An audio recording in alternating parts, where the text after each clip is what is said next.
We have some big Kieran McKenna news today as U-turn has been made. We will discuss this in today's video, whilst of course going over the latest Celtic news from the last 24 hours. But first, make sure you like this video and subscribe to the channel for more Celtic content. Alistair Johnston will not feature in Sunday's League Cup semi-final, with Celtic confirming the right-back is still some way off a return after his recent setback. There had been hope inside the camp that Johnston might make a late push, but that has now been ruled out.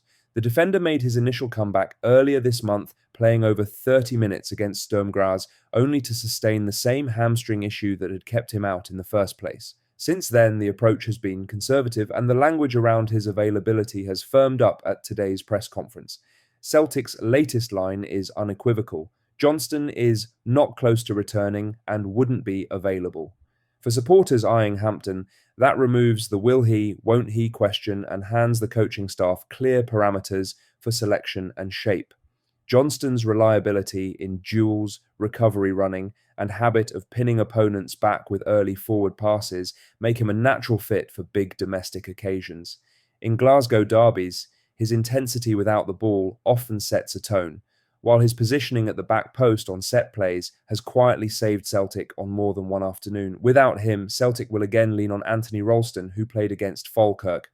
Colby Donovan is also an option. From a broader perspective, clarity helps. Rather than gambling on a late fitness test, the staff can prepare specific match scenarios for Hampton and the fixtures that follow, then reassess Johnston when the medical team give the green light.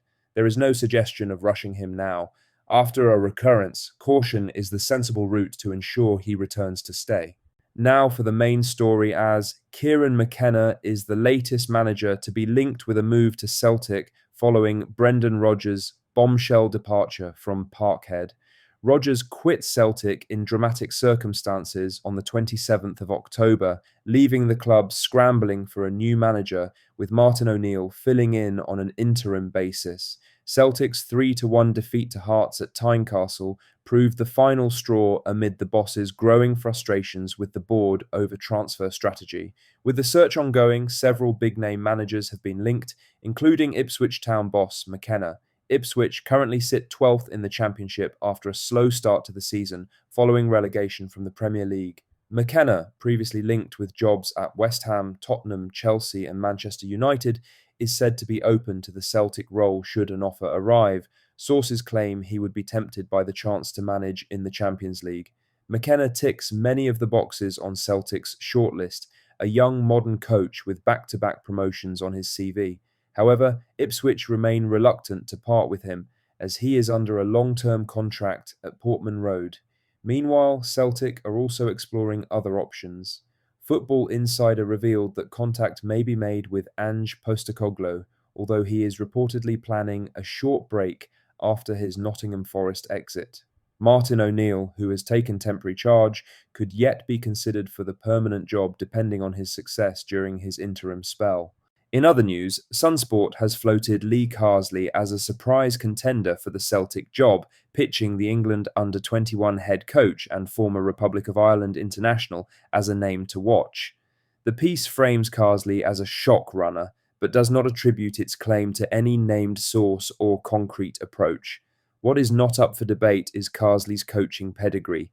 He guided England's under-21s to back-to-back European titles in 2023 and 2025, a rare feat that has put his development credentials beyond question. Carsley also stepped up as interim manager of the England senior team in August 2024, following Gareth Southgate's departure, taking charge for the Nations League window before returning to his age group role. The FA has since tied him down to a new U21 contract that runs through to the summer of 2027, set against Celtic's current landscape. Would this be a left field appointment? In short, yes. Celtic are in an interim spell under Martin O'Neill and Sean Maloney after Brendan Rodgers' resignation, and they have already banked a morale-boosting 4-0 win over Falkirk.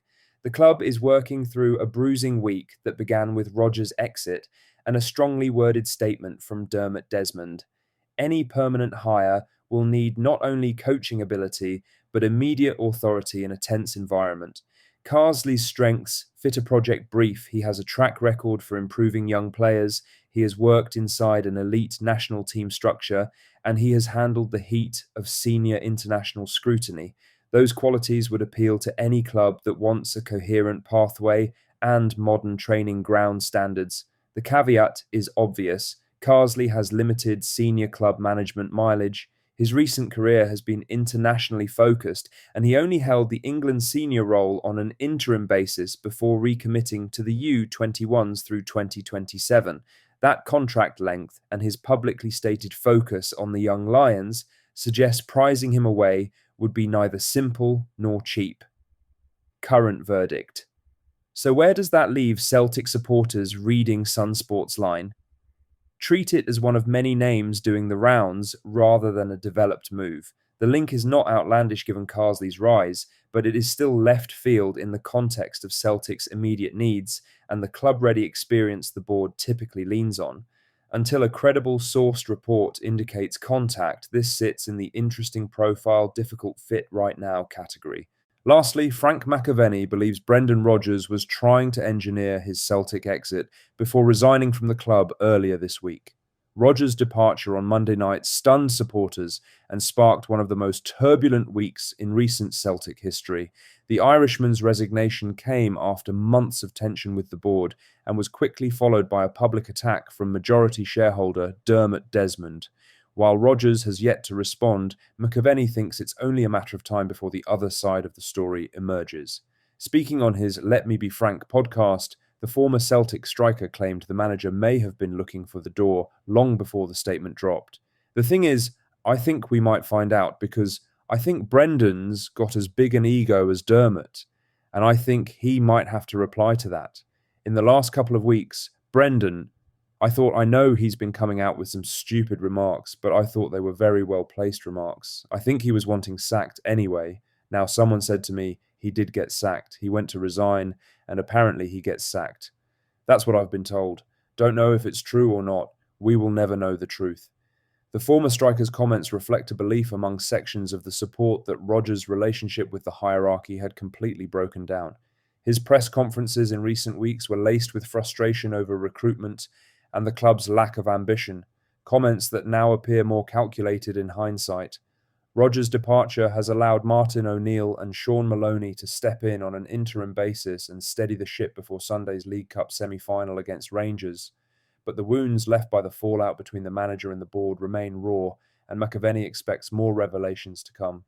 If Rodgers decides to break his silence, the full story of what really happened inside Celtic Park could make for explosive reading.